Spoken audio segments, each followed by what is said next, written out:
Story के starting में हम एक फ्लैशबैक मोमेंट देखते हैं जहां बहुत सारे लोग हाथ में मशाल लेके कुछ देख के चिल्लाते रहते हैं। तभी एक हिशुवियन जोरुआ को दिखाया जाता है जो मर चुका है या तो उसे मार दिया जाता है। और तभी एक सैड मोमेंट में एक जोरोआर्क उसके सामने गिर के बहुत रोता है और गुस्से से बहुत जोर जोर से चिल्लाता है। यहाँ हम वापस प्रेजेंट टाइम में आ जाते हैं जहाँ एक लड़का माउंट कोरोनेट की ओर देखता रहता है तो पता चलता है कि सीरीज का मेन कैरेक्टर यही है। तभी एक आदमी आके उसे पूछता है क्या वो यहाँ घूमने आया है। तो लड़का कहता है कि वो उसके पापा से मिलने आया है जो जुबिलाई विलेज में रहते हैं। तो आदमी कहता है मुझे ये सुन के बहुत दुख हुआ। लड़के को कुछ समझ नहीं आता है कि ये आदमी ऐसा दुखी क्यों हो रहा है और उसे पूछता है कुछ हुआ है क्या। तभी वो आदमी बहुत सीरियस होकर उसे कहता है ऐसा पता चला है कि एक भयानक पोकेमॉन एलाबेस्टर फॉरेस्ट में घूम रहा है।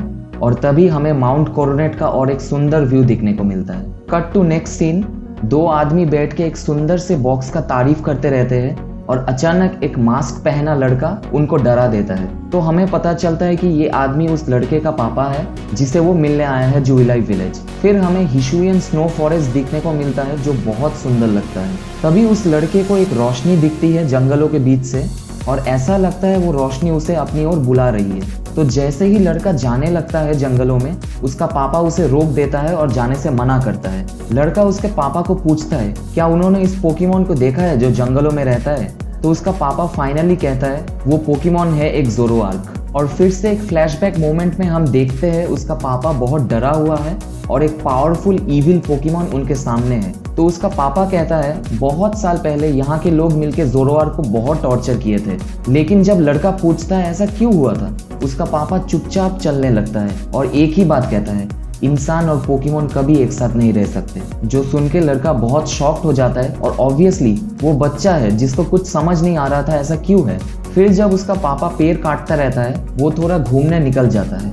थोड़ी देर बाद उसे फिर से वही रोशनी दिखती है और वो जैसे ही देखने जाता है कि असल में ये चीज है क्या, वहाँ एक छोटा सा हिशुवियन जोरुआ अकेले खेल रहा होता है। तो लड़का उसका मास्क पहन के धीरे धीरे उसके सामने जाता है ताकि जोरुआ को पता न चले। लेकिन किस्मत खराब है तो क्या ही बोल सकते हैं। एक पेड़ की डंडी पे पैर पड़ जाता है जिससे जोरुआ उसे देख लेता है और चौंक जाता है। तो जोरुआ उसके सामने बढ़ता है क्योंकि मास्क देख के उसको ऐसा लगा कि ये भी एक और जोरुआ है। लेकिन फिर से एक पेड़ में लग के उसका मास्क भी खुल जाता है जिसे जोरुआ तो बहुत ही ज्यादा डर जाता है। और इसका फायदा उठा के लड़का उसको पकड़ने के लिए आगे बढ़ता है कि जोरुआ अपना पावर यूज करने का कोशिश करता है। लेकिन छोटा सा जोरुआ को पावर कंट्रोल करना आता ही नहीं, जो देख के लड़का तो बहुत हंसने लगता है और इससे जोरुआ गुस्सा हो जाता है और उस पर कूद जाता है। लेकिन बर्फ में लड़का फिसल जाता है और दोनों पता नहीं कहाँ जंगल के अंदर घुस जाते हैं। तो जैसे ही जंगल खत्म होता है दोनों एक दूसरे को पकड़ के उड़ ही जाते हैं। तो दोनों जैसे ही अपना आंख खोलता है तो ऐसा लगता है जैसे जन्नत ही देख लिया हो।